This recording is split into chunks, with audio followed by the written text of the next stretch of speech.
Magandang araw po muli sa inyo lahat mga kababayan. Welcome. Welcome sa Robert Double B YouTube channel. Sana po katulad ng madalas ko sinasabi, no? Sana kayo ay nasa mabuting kalagayan. Okay? Tayo po hindi nagsasawa magpaalala na sana po ay magdasal palagi. Para tayo po ay magkaroon ng peace of mind sa lahat ng oras. Ano man ang ating ginagawa. Okay? Mabuhay! Alright. So, alam po ninyo mga kababayan na dahil po maingay ngayon ng impeachment, no? Impeachment laban kay BP Sara, no? So, tayo po ay nagmumonitor patungkol dito sa mga nangyayari, okay? Kung ano ang saloobin, kung ano ang nasa isip, kung ano ang nararamdaman nito mga congressman particular, no? Kasi nga siyempre dyan po sa lower house, dyan po madalas nagkakaroon ng matinding pamumulitika katulad nung nakaraan last year. Di ba matindi po yung ginawang demolition job laban sa mga Duterte, laban kay BP Sara. Okay? At nasampan nga siya ng impeachment last year. Pero dahil sa teknikalidad, dahil sa sinasabi ng Supreme Court na illegal, kaya hayon binasura. Ang ginawa ng Senado ay inarchive. Pero sabi, no, sa darating na February 26, natatapos na po ang 1-year bar, no?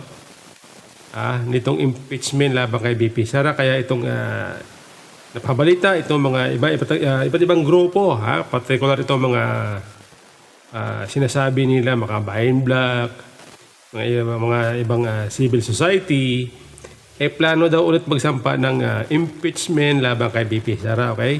Actually, madalas na po natin itong tinatalakay, kaya lang siyempre, no? Tayo po ay nagmumonitor.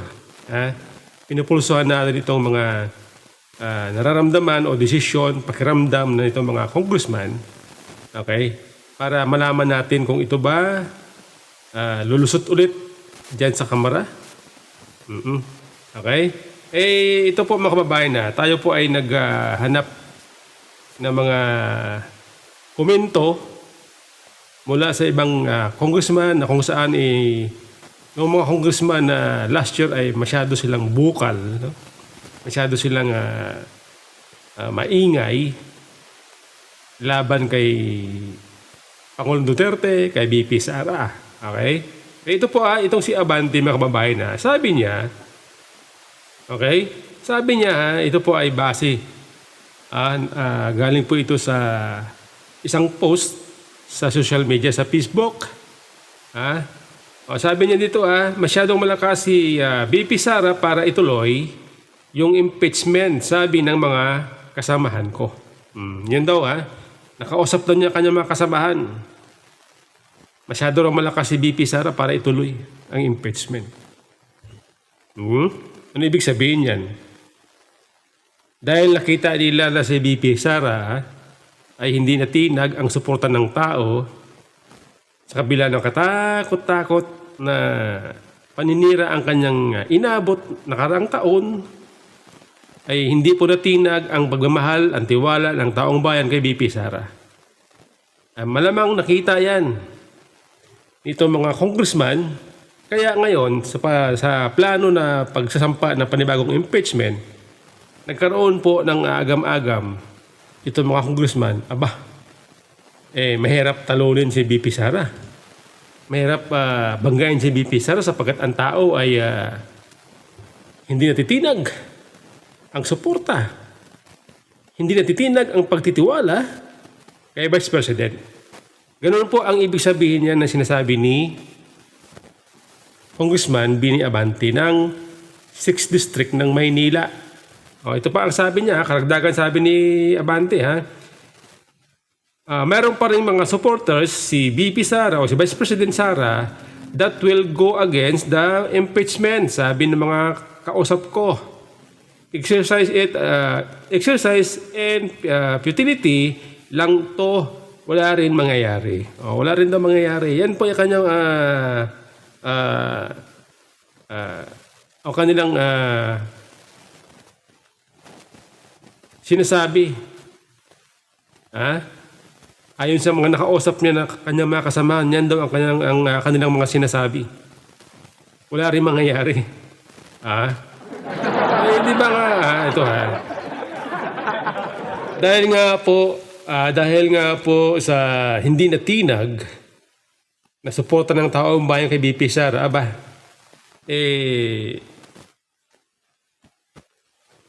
ngayong 2026, 2027, pag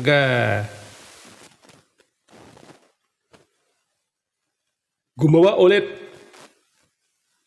ng mga bagay na paninira, demolition job laban sa kay Vice President, ang tao po ay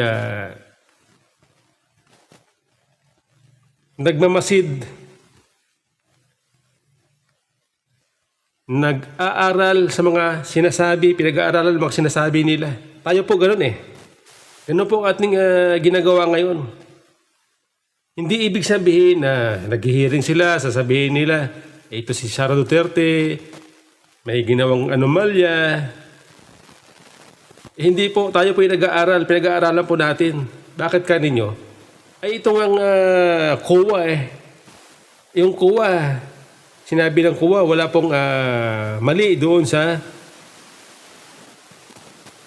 opisina ng Vice President.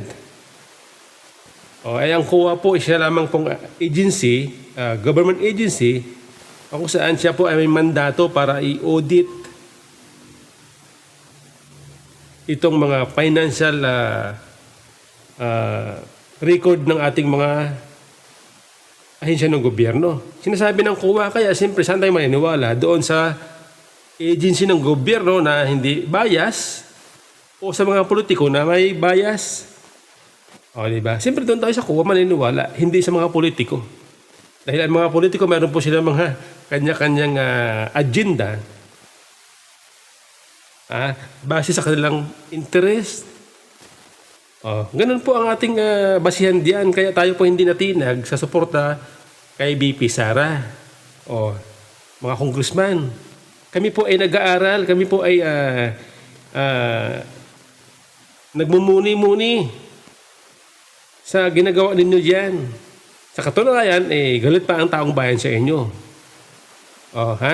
Yan po yan. Kaya nga, dahil dyan, mga kababayan, ganyan po ngayon ang tindig, ang saloobin nito mga politiko na dati ay inaatake si BP Sara. Nakita po nila na wala epekto sa taong bayan, sa halip, lumakas pa nga si BP Sara Lumakas pa ang kanyang rating, trust rating. Okay? Ito pa Ito naman si Puno, Congressman Puno, sabi niya, sa Congress, parang sawa na kami sa impeachment Ang dami nating problema na hindi pa nga natatapos. Itong pag-iimbestiga dito sa mga nangyayari sa flood control.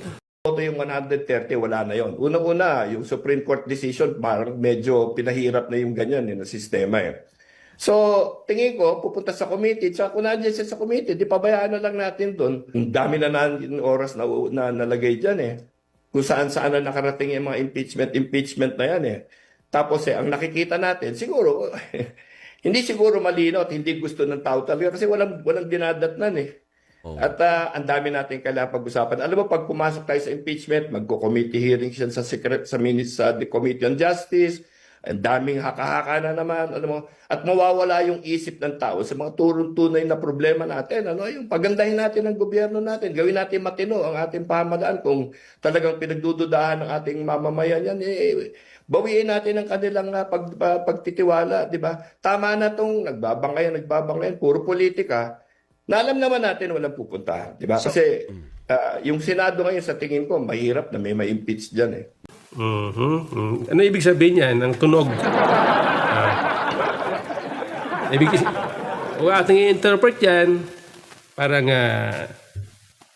wala silang interest dito sa sinasabing panibagong pagpapayag ng impeachment laban kay BP Sara. Wala silang interest na ituloy, pag-usapan o i-entertain itong sinasabing impeachment na ito.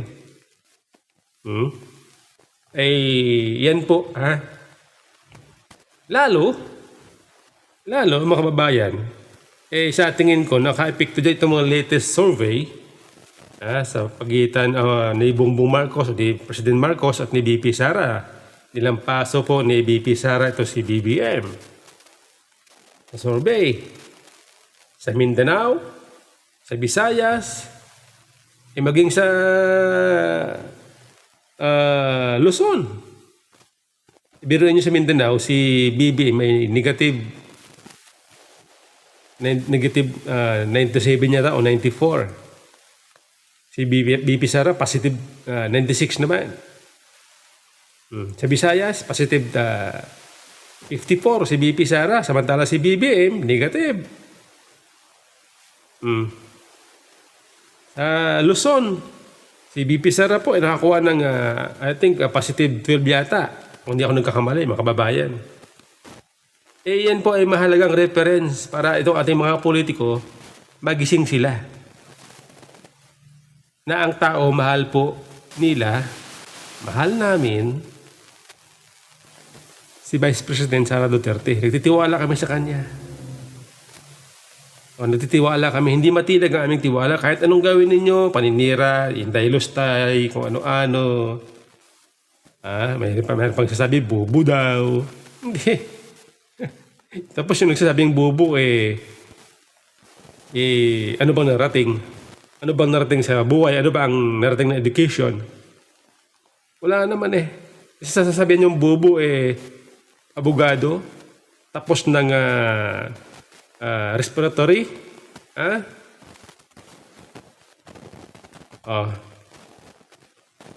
naging vice mayor, naging mayor, ngayon vice president, sasabihin niyo bubo. Paninira yun Kaya siyempre tayo po ay nag-iisip, mga kababayan. Kaya ito po ngayon ang ating nakikita dito sa mga reaksyon ng mga congressman. Ang tanong ko, nagsisimula na ba para maglipat bakod? Nagsisimula na ba para maglipat bakod ito mga congressman, mga politiko? Ito nga si Aiko Melendez Ito si Aiko Melendez. Di ba ito po ay dating asawa nitong si congressman yung taga, ano ba yun? Nakalimutan ko na Yung masyadong maingay. Si G. Congon ba? G. Congon. G. Congon. Si Aiko Melendez po pumunta sa opisina ni Vice President. Ang usap po sila. After nyan, si Aiko Melendez po nagbigay ng pahayag. At tinawag niya na Madam President, itong si Vice President Sara Duterte. Palakpakan po natin yan. Palakpakan po natin.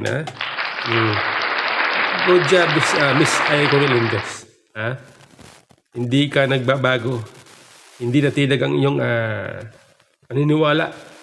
Kagaya namin, mga DDS. Hindi po kami natitinag, mga kababayan. Okay?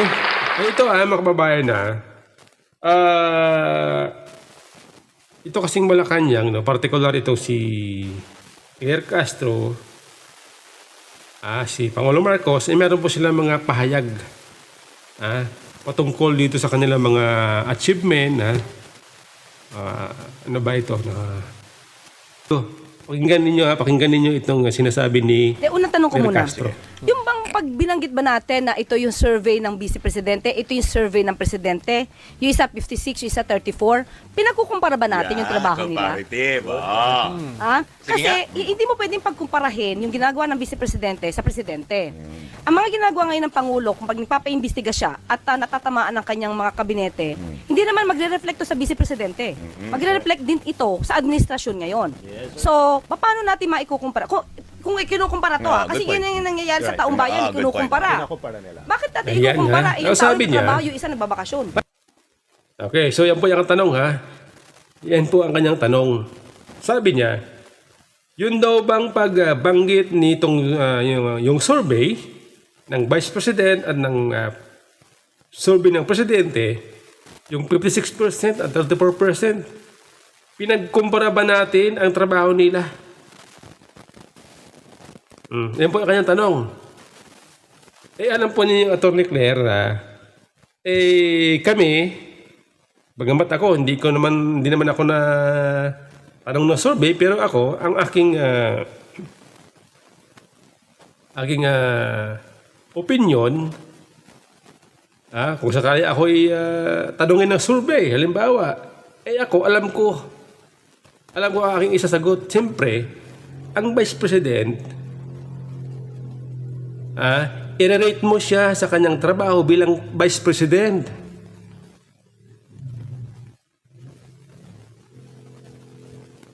Kailangan mong isaalang-alang ang kanyang budget. Kailangan mong isaalang-alang ang kanyang resources. At ang kanyang resources, kung halimbawa ang kanyang budget na 800 million mahigit, yun ba ay nagagawa niyang mabuti? Yun ba ay nagagamit niyang mabuti? Para doon sa mas nangangailangan na kababayan? Doon po namin nire-rate yan bilang Vice President. Hindi namin nire-rate ang Vice President na parang Presidente. Oh my God! Attorney Claire, abogado ka pa naman, oh. Hindi ba pwede ikumpara ang Vice President sa Presidente dahil ang Presidente po napakalawak ng kanyang resources. Halos lahat ng resources ng gobyerno hawak ng Presidente. Siyempre ang Presidente, i-rate mo siya sa kanyang trabaho bilang Presidente.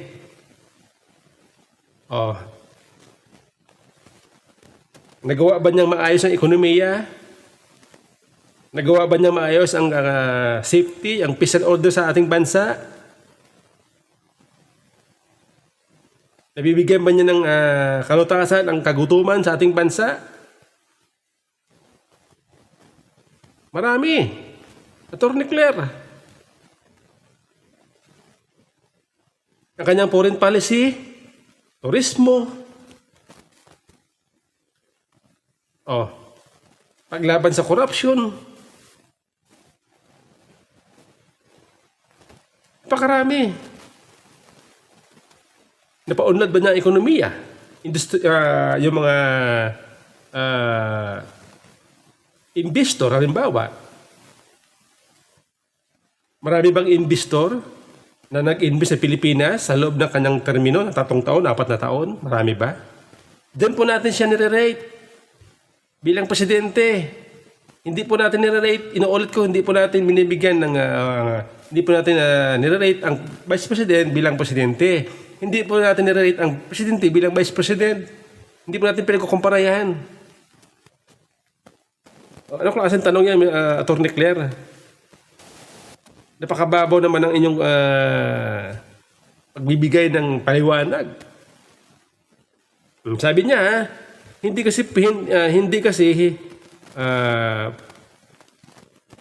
mo kasi talaga pwede ipagkumpara ang ginagawa ng Vice Presidente at ginagawa ng Presidente. Hindi talaga. Hindi naman talaga dapat eh. Dahil magkaiba po sila ng inuupuan na posisyon. Magkaiba ang kanilang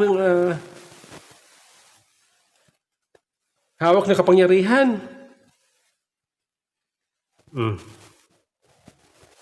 Oh my God, Attorney Claire. At kung sasabihin mo, ang Vice President nagbabakasyon, ang bira, oh. Ang Presidente ay trabaho ng trabaho. Ngayon, sige, tingnan natin. Kung totoo ang sinasabi ni Atty. Claire na nagtatrabaho si BBM, sige nga, kung ang kanyang mga resulta ng trabaho ay ramdam ng publiko. Halimbawa, ito, yung piso lang magkaano ngayon? 59.44.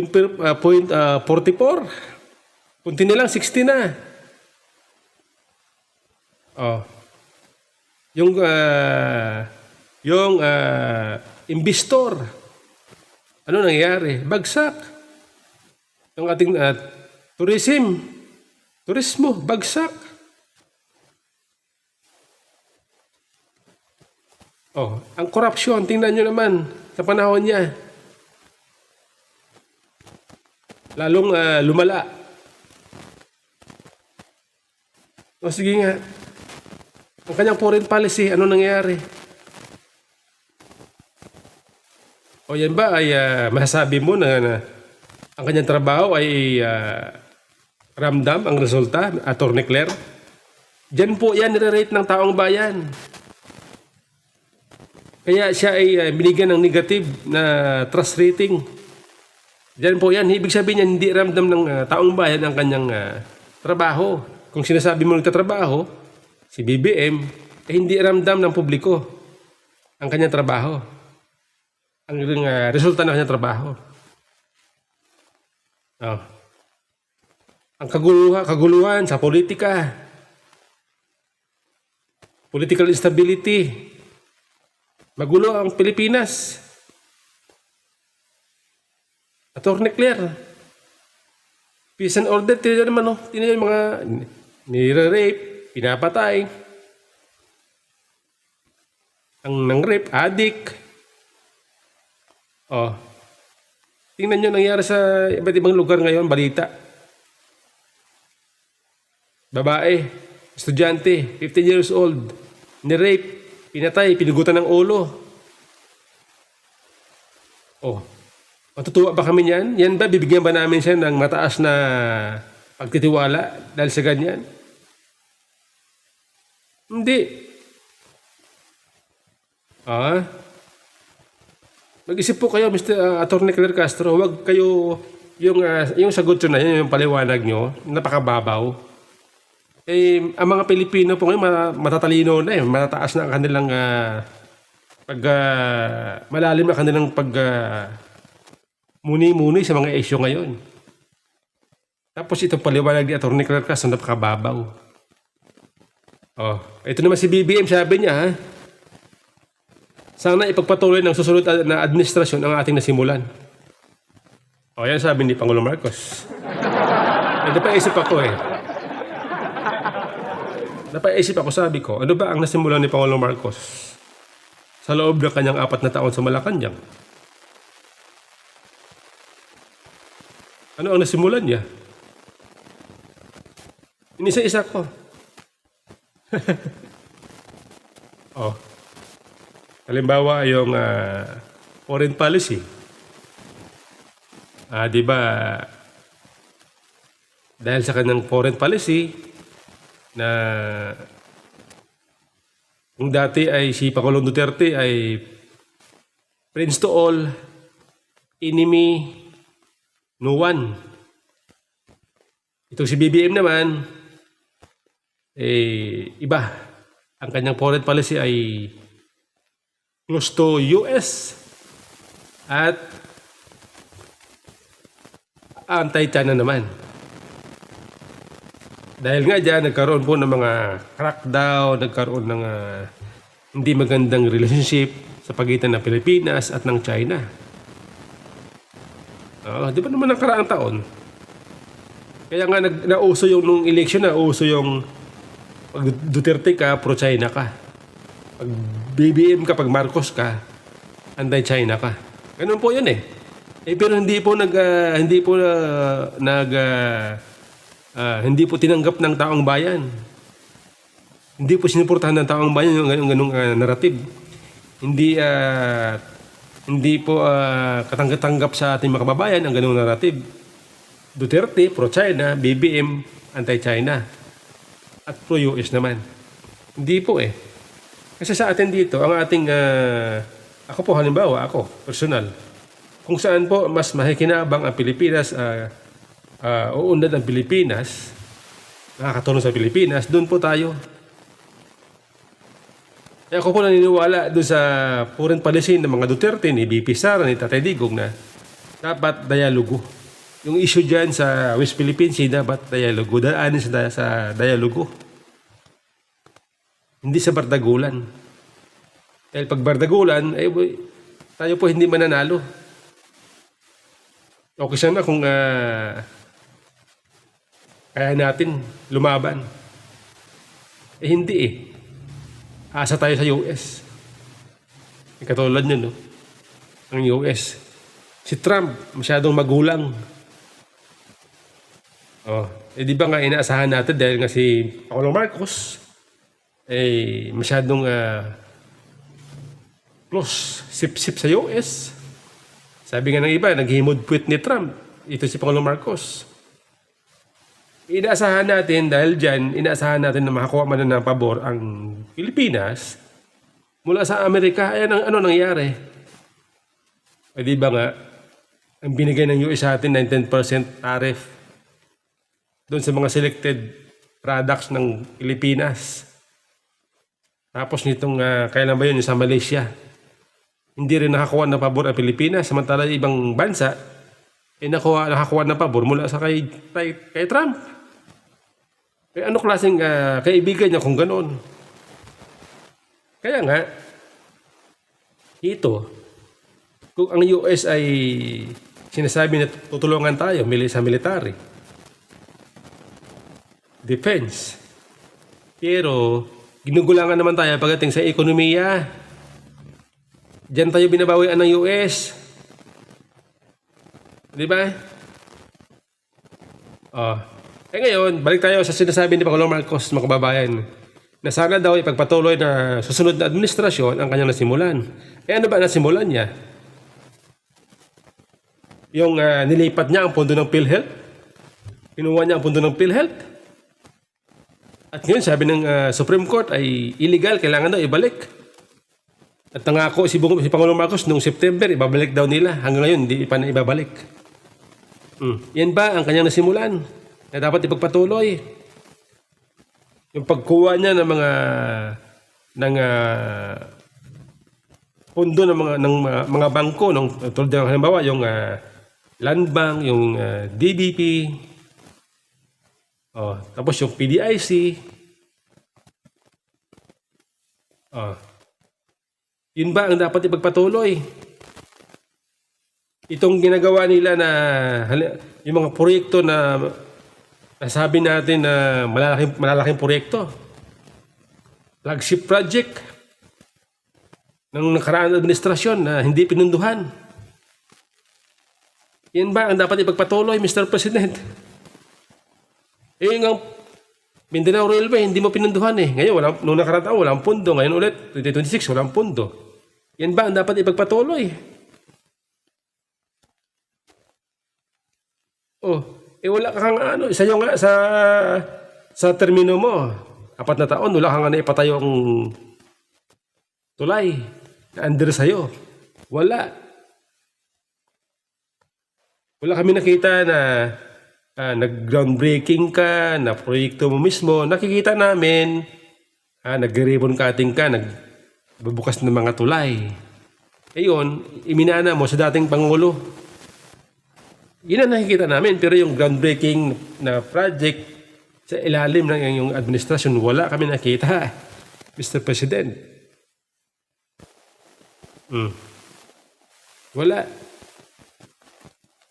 Itong matinding korupsyon ngayon, yan ba ang dapat pagpatuloy ng susunod administrasyon, Mr. President?